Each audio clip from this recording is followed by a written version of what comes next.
Hello everyone, मैं उम्मीद करती हूँ आप अच्छे होंगे, अपना और अपनों का ध्यान रख रहे होंगे। आप देख रहे हैं official government vacancy update YouTube channels, जहाँ पे डेली जॉब अपडेट्स बताए जाते हैं। तो आज जो मैं अपडेट आपको बताने जा रही हूँ वो सेंट्रल गवर्नमेंट की वैकेंसी है। ठीक है, IOB बैंक में आई हुई वैकेंसी है। ठीक है, स्पेशलिस्ट ऑफिसर के पदों के लिए आई हुई वैकेंसी है। यहाँ पे जो एजुकेशन क्वालिफिकेशन है वो पोस्ट वाइज डिपेंड करेगा।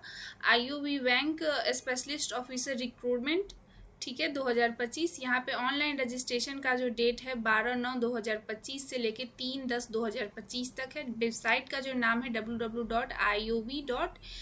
ठीक है, टोटल जो सीट है यहाँ पे 127 सीट है, 127 सीट है। ठीक है, मैं आपको एक चीज़ ये भी बताना चाहूँगी कि मैं आपके साथ जो भी शेयर करती हूँ वो जेन्युइन रहता है। ठीक है, आप कहीं भी ऑनलाइन जाके सर्च कर सकते हैं उसकी वेबसाइट पे। ठीक है, मैं आपको इंडियन ओवरसीज़, इसका जो पूरा नाम है वो इंडियन ओवरसीज़ बैंक है। ठीक है, और जिसका मुख्यालय चेन्नई में है, और जो एक प्रमुख सार्वजनिक क्षेत्र का बैंक है। योग्य और अनुभवी जो भरना चाहते हैं वो ऑनलाइन फॉर्म के लिए आमंत्रित है। ठीक है, तो मैं आपको PDF की तरफ लेके चलती हूँ और सारा डिटेल में डिस्कस करती हूँ प्रूफ के साथ। ठीक है, तो चलिए, अगर आप भी हमारे चैनल पे पहली बार विजिट कर रहे हो और इसी तरीके से चाहते हो कि हर एक जॉब अपॉर्चुनिटी आप तक सबसे पहले पहुंच जाए विथ ऑफिशियल नोटिफिकेशन, जिसका लिंक मैं डिस्क्रिप्शन सेक्शन में डाल दूंगी, तो आपको फटाफट चैनल को सब्सक्राइब कर लेना है, बेल आइकन को प्रेस कर लेना है, ताकि जो भी नेक्स्ट वीडियो हमारे चैनल पे आ रही है उसका नोटिफिकेशन आप तक सबसे पहले पहुंच जाए। और मैं मोटिवेशन से ज़्यादा डिसिप्लिन में बिलीव रखती हूँ, तो हमारे चैनल को सब्सक्राइब कीजिए ताकि मैं डिसिप्लिन को मेंटेन रख सकूँ और आप सबके लिए जॉब या वैकेंसी अपडेट सबसे पहले ला सकूँ। और मेरी इच्छा है कि आप लोगों का सिलेक्शन हो, और मैं आप सब के लिए विश करूँगी कि आपका सिलेक्शन हो जाए। तो हमारे साथ वीडियो के अंत तक बने रहे ताकि कोई भी इन्फॉर्मेशन ना छूटे। तो वीडियो को स्टार्ट करने जा रही हूँ और हर एक जानकारी 1 बाय 1 आपके साथ में साझा करूँगी।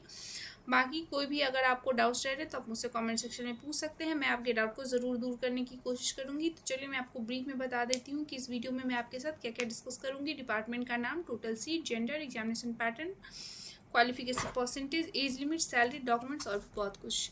तो वीडियो को शुरू करने से पहले हमारी एक रिक्वेस्ट है कि प्लीज़ वीडियो को शुरू से लेके अंत तक देखें ताकि आपको सारी बातें अच्छे से समझ आए। ठीक है, उसके बाद भी आपको डाउट्स रह रहे तो आप मुझसे कमेंट सेक्शन में पूछ सकते हैं, मैं आपके डाउट को ज़रूर दूर करूँगी। ठीक है, और चीज़ एक मैं और कहना चाहूँगी कि अगर किसी स्टेट या सेंट्रल गवर्नमेंट का जॉब या किसी पर्टिकुलर जॉब अपॉर्चुनिटी के बारे में आपको जानना हो तो आप मुझे कमेंट सेक्शन में बताइए, मैं उस पर फुल स्टडी करके प्रूफ के साथ आपको वीडियो के थ्रू सारा इन्फॉर्मेशन प्रोवाइड करूँगी। तो चलिए वीडियो को शुरू करते हैं। ये जो वैकेंसी है सेंट्रल गवर्नमेंट की वैकेंसी है। ठीक है, आप जैसा कि जानते होंगे कि बैंकिंग सेक्टर जो आता है वो PSU के अंदर आता है। ठीक है, यहाँ पे जो बैंक का नाम है इंडियन ओवरसीज़ बैंक है। ठीक है, यहाँ पे इंडिया के जो भी लोग हैं वो भर सकते हैं, ऑल ओवर इंडिया। ठीक है, यहाँ पे जो वैकेंसी है 127, 127 वैकेंसी है टोटल। यहाँ पे आप देख सकते हैं पोस्ट का जो नाम है MMG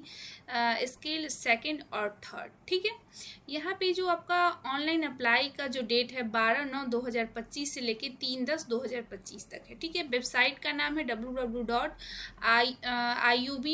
यहाँ पे कोई भी अदर मेथड से आप फॉर्म को नहीं फिल कर सकते हैं। ठीक है, हम आगे बढ़ते हैं। यहाँ पे आप देख रहे हैं कि यहाँ पे सेम चीज़ें दी हुई है, तो इसको हम रिपीट नहीं करेंगे। यहाँ पे मैं एक चीज़ कहना चाहूँगी कि लास्ट डेट का आप इंतज़ार बिल्कुल भी ना करें, फॉर्म भरना शुरू हो गया तो आप भी फॉर्म भरना शुरू कर दें। ठीक है, यहाँ पे डिटेल्स दिए हुए हैं पोस्ट और रिजर्वेशन के बारे में, जो एज़ पर गवर्नमेंट के रूल के हिसाब से होते हैं। ठीक है, तो हम आगे बढ़ते हैं। यहाँ पे पोस्ट कोड दिया हुआ है आपका, यहाँ पे पोस्ट नेम, यहाँ पे ग्रेड, यहाँ पे वैकेंसी जो है जो SC ST OBC EWS और UR और PWD के कैटेगरी में पूरा डिवाइडेड है। ठीक है, तो हम आगे की तरफ बढ़ते हैं और सारा डिटेल में डिस्कस करते हैं। ठीक है, यहाँ पे जो आपका पोस्ट है टोटल 26 कोड है, आपका जो कोड है वो 26 कोड है। ठीक है, तो हम इसके आगे बढ़ते हैं। यहाँ जो नेशनलिटी की अगर हम बात करें तो यहाँ पे इंडिया के सिटीजन, नेपाल,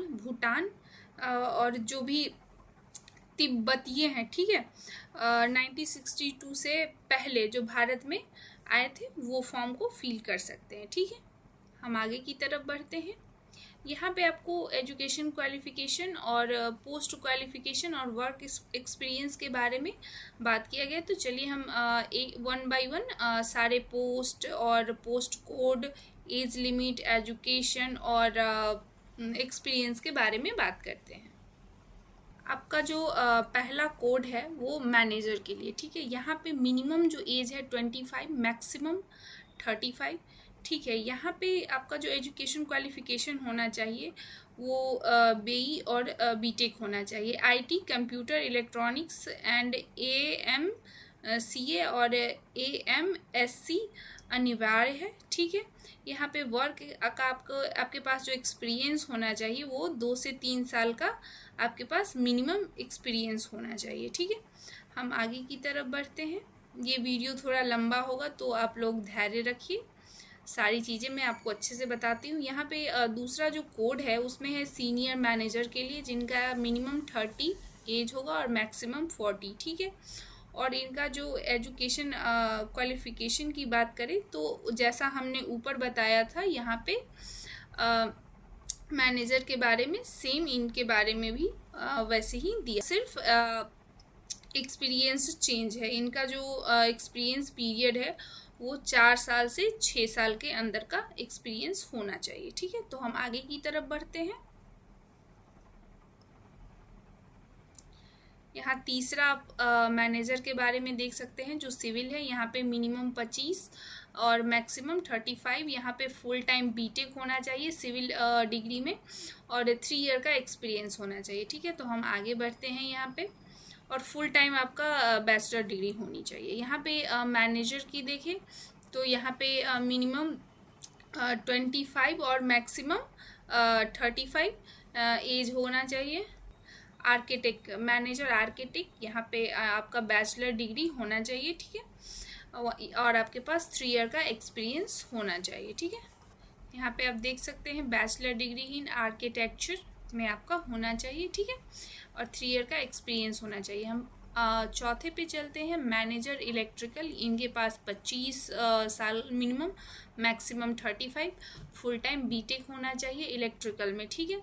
और इनके पास भी 3 ईयर का एक्सपीरियंस होना चाहिए। हम आगे बढ़ते हैं। यहाँ मैनेजर ऑटोमोबाइल, इनके पास मिनिमम 25 और मैक्सिमम 35 एज, बीटेक होना चाहिए मैकेनिकल में और ऑटोमोबाइल में 3 ईयर का एक्सपीरियंस। यहाँ पे मैनेज प्रिंटिंग, एज मिनिमम 25 और मैक्सिमम 35 वर्ष और full time BTech printing technology, और इनके पास 3 ईयर का एक्सपीरियंस होना चाहिए। उसके बाद मैनेजर की बात करें तो मिनिमम 25 और मैक्सिमम 35। यहाँ पे फुल टाइम डिग्री जो होनी चाहिए एनी जो गवर्नमेंट कॉलेज होते हैं, रिकॉग्नाइज कॉलेज होते हैं, उनके द्वारा, ठीक है। तो हम आगे बढ़ते हैं यहाँ पे, और यहाँ पे MBA for post graduate diploma in management and finance, ठीक है। इस तरीके का आपके पास डिग्री होनी चाहिए और 2 ईयर का एक्सपीरियंस, वर्क एक्सपीरियंस होना चाहिए। और भी हम आगे बढ़ते हैं, और आपकी डिग्री फुल टाइम होनी चाहिए, ये याद रखिएगा। मैनेजर कारपोरेट क्रेडिट, ठीक है। यहाँ पे मिनिमम 25, मैक्सिमम 35। यहाँ पे बैचलर डिग्री होनी चाहिए, ठीक है। और यहाँ पे 3 ईयर का एक्सपीरियंस होना चाहिए। तो हम आगे बढ़ते हैं। यहाँ पे सीनियर मैनेजर कारपोरेट क्रेडिट, यहाँ पे मिनिमम 30 साल और मैक्सिमम 40 साल। यहाँ पे फुल टाइम बैचलर डिग्री होनी चाहिए और 5 ईयर का एक्सपीरियंस होना चाहिए, ठीक है। हम आगे बढ़ते हैं। मैनेजर आईटी, इनके पास जो इनका एज होना चाहिए वो 25 और मैक्सिमम 35। यहाँ पे full time BTech computer science and engineering, computer science, information technology, electronics, ठीक है, एंड कम्युनिकेशन। यहाँ पे पूरे डिटेल्स दिए हुए हैं। और यहाँ पे 3 ईयर का एक्सपीरियंस, ठीक है। तो हम आगे बढ़ते हैं।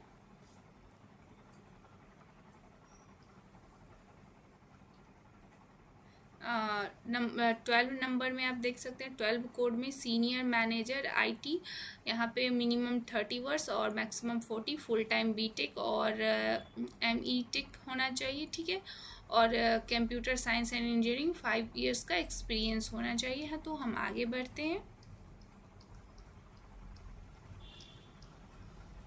यहाँ पे मैनेजर रिस्क इनका 25 और मैक्सिमम 35, और CA, CMA, ICWA, CFA, और यहाँ पे ग्रेजुएट इन एनी आपका कोई भी होना चाहिए, MBA होना चाहिए, ठीक है। यहाँ पे 2 वर्ष का आपके पास एक्सपीरियंस होना चाहिए फिनेंस वगैरह में, ठीक है।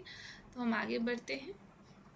यहाँ पे रिक्स सीनियर मैनेजर रिक्स इनका एज मिनिमम 30, मैक्सिमम 40, और सेम चीज़ भी इनके बारे में, इनके पास 4 ईयर का एक्सपीरियंस होना चाहिए, ठीक।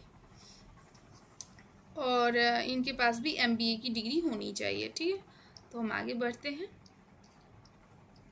यहाँ पे मैनेजर इंफॉर्मेशन सिक्योरिटी, यहाँ पे मिनिमम 24, मैक्सिमम 35, 2 साल का एक्सपीरियंस यहाँ पे, और आपकी जो डिग्री होनी चाहिए computer science, information technology, communication, cyber security में होनी चाहिए, ठीक है। हम आगे बढ़ते हैं। यहाँ पे सीनियर मैनेजर इंफॉर्मेशन सिक्योरिटी, यहाँ पे मिनिमम 25 साल, मैक्सिमम 38 साल एज होना चाहिए। BTech computer science, information technology, electronics, communication, cyber security plus 3 year का एक्सपीरियंस होना चाहिए। तो हम आगे की तरफ बढ़ते हैं। यहाँ पे manager software engineer mobile apps MMG second, ठीक है। यहाँ पे मिनिमम 25, मैक्सिमम 35 एज होना चाहिए। BTech computer science, engineering, information technology, information security, electronics, communication. यहाँ पे एज यहाँ पे आपको एक्सपीरियंस होना चाहिए 2 से 3 ईयर, ठीक है। तो हम आगे की तरफ बढ़ते हैं। Senior manager software engineer mobile apps skill second, यहाँ पे मिनिमम 30, मैक्सिमम 40, बीटेक होना चाहिए, ठीक है। Computer science and engineering, information technology, information security in electronics and communication में, ठीक है। तो हम आगे बढ़ते हैं। यहाँ पे experience with third party liable, ठीक है। यहाँ पे आप देख सकते हैं manager software engineer automobile engineering, minimum 25, maximum 35। यहाँ पे भी बीटेक होना चाहिए कंप्यूटर साइंस इंजीनियरिंग इंफॉर्मेशन और technology, information security, information communication में, ठीक है, इंजीनियरिंग। यहाँ पे जो 4 ईयर का एक्सपीरियंस रिक्वायर्ड है, ठीक है। तो हम आगे की तरफ बढ़ते हैं। यहाँ पे manager software engineer donate technology skill second, यहाँ पे 25 और मैक्सिमम 35। यहाँ पे जो इनका education qualification BTech computer science, computer science and engineering information, ठीक है, electronic information security, electronics communication, ठीक है। यहाँ पे इनका जो है 4 ईयर का एक्सपीरियंस होना चाहिए, ठीक है। तो हम इसके आगे बढ़ते हैं। यहाँ पे मैनेजर सॉफ्टवेयर इंजीनियर जावा टेक्नोलॉजी स्किल सेकेंड, यहाँ पे 25 मिनिमम और 35 मैक्सिमम एज होना चाहिए। बीटेक आपको जब वहाँ से बताती आ रही हूँ वही है जो मैंने 20 में भी बताया था। यहाँ भी 4 साल का एक्सपीरियंस होगा। अगर डिफरेंट कुछ रहेगा तो मैं आपको बताऊंगी, नहीं तो सेम रहेगा तो मैं आपको सेम बोल दूंगी। यहाँ पे आप देख सकते हैं manager software engineer ML ops engineering MMG second, यहाँ पे एज भी सेम है, क्वालिफिकेशन भी सेम है और एक्सपीरियंस भी सेम है। तो हम वक्त बर्बाद नहीं करेंगे, आगे बढ़ेंगे। Manager data scientist skill second, यहाँ पे एज भी सेम है और यहाँ पे क्वालिफिकेशन भी सेम है और वर्क एक्सपीरियंस भी सेम है, ठीक है। तो हम आगे बढ़ते हैं। यहाँ पे senior manager data scientist scale second, age different है, मिनिमम 30, मैक्सिमम 40 और यहाँ पे क्वालिफिकेशन सेम है और जो एक्सपीरियंस है वो डिफरेंट है, 10 ईयर यहाँ पे एक्सपीरियंस रिक्वायर्ड है, ठीक है।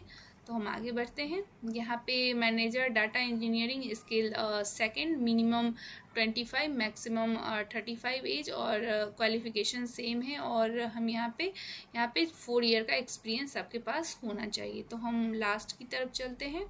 तो यहाँ senior manager data engineering skill second, minimum 30, maximum 40 age, और क्वालिफिकेशन सेम है, यहाँ पे 10 ईयर का एक्सपीरियंस। ठीक है, तो हमने आपको पूरा यहाँ पे डिटेल में बता दिया। और एक चीज़ और मैं यहाँ पे नोट्स में ये है कि आपके पास जो भी डिग्री है, बैचलर हो या मास्टर हो, उसमें 60% मार्क्स आपका होना चाहिए। ठीक है, तो हम आगे बढ़ते हैं। यहाँ पे एज रिलैक्सेशन की बात की गई है। तो एससी और एसटी को 5 ईयर, अदर बैकवर्ड क्लास जो हैं उनके लिए 3 ईयर, पर्सन विच बेंचमार्क उनके लिए 10 ईयर, और इस तरीके से यहाँ पे दिया हुआ है। ठीक है, तो हम आगे बढ़ते हैं।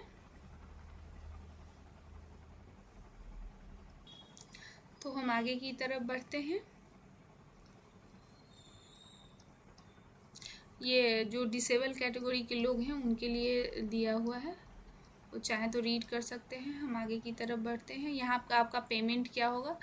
पेमेंट MMGS स्केल सेकंड के लिए जो यहाँ पे होगा वो 64,820। ठीक है, और प्लस अदर अलाउंसेस भी रहते हैं, प्लस यहाँ पे लिखा हुआ भी अदर अलाउंसेस। उसके बाद MMGS थर्ड के लिए 85,920 रुपये प्लस अदर अलाउंसेस है। ठीक है, आपका प्रोबेशन पीरियड जो है वो 2 साल का होगा। ठीक है, आपका प्रोबेशन पीरियड का जो अमाउंट है वो 2.5 लाख है। ठीक है, तो हम आगे बढ़ते हैं। प्लस अदर अलाउंसेस भी है आपके पास। यहाँ पे आपका एग्ज़ाम कैसे होगा, आपका सिलेक्शन प्रोसीजर क्या होगा? तो आपका एग्ज़ाम होगा इंग्लिश लैंग्वेज का, 25 नंबर के क्वेश्चन होंगे, 25 मार्क्स के होंगे, और मीडियम इंग्लिश रहेगा क्वेश्चन पूछने का। ठीक है, और 30 मिनट्स टाइम दिए जाएंगे। General awareness with special reference to bank industry के बारे में पूछा जाएगा, 25 क्वेश्चन, 25 मार्क्स इंग्लिश लैंग्वेज, और प्रोफेशनल नॉलेज 50 क्वेश्चन, 50 मार्क्स के, और इंग्लिश लैंग्वेज। ठीक है, टोटल आपके, और यहाँ पे 30 और 60 मिनट दिए जाएंगे, टोटल आपके 2 घंटा दिया जाएगा, और 100 क्वेश्चन रहेंगे। ठीक है, तो हम आगे की तरफ बढ़ते हैं। यहाँ पे आपको फ़ी क्या लगेगा, एग्जामिनेशन फ़ी क्या लगेगा? एग्जामिनेशन फ़ी नॉन रिफंडेबल होगा। SC ST PWD के जो भी हैं उनको 173 यहाँ पे पेमेंट करना होगा, और इंक्लूडिंग GST। ठीक है, फॉर अदर जो भी आते हैं उनको 1,000 रुपये पे करना है प्लस GST। ठीक है, तो हम आगे की तरफ बढ़ते हैं।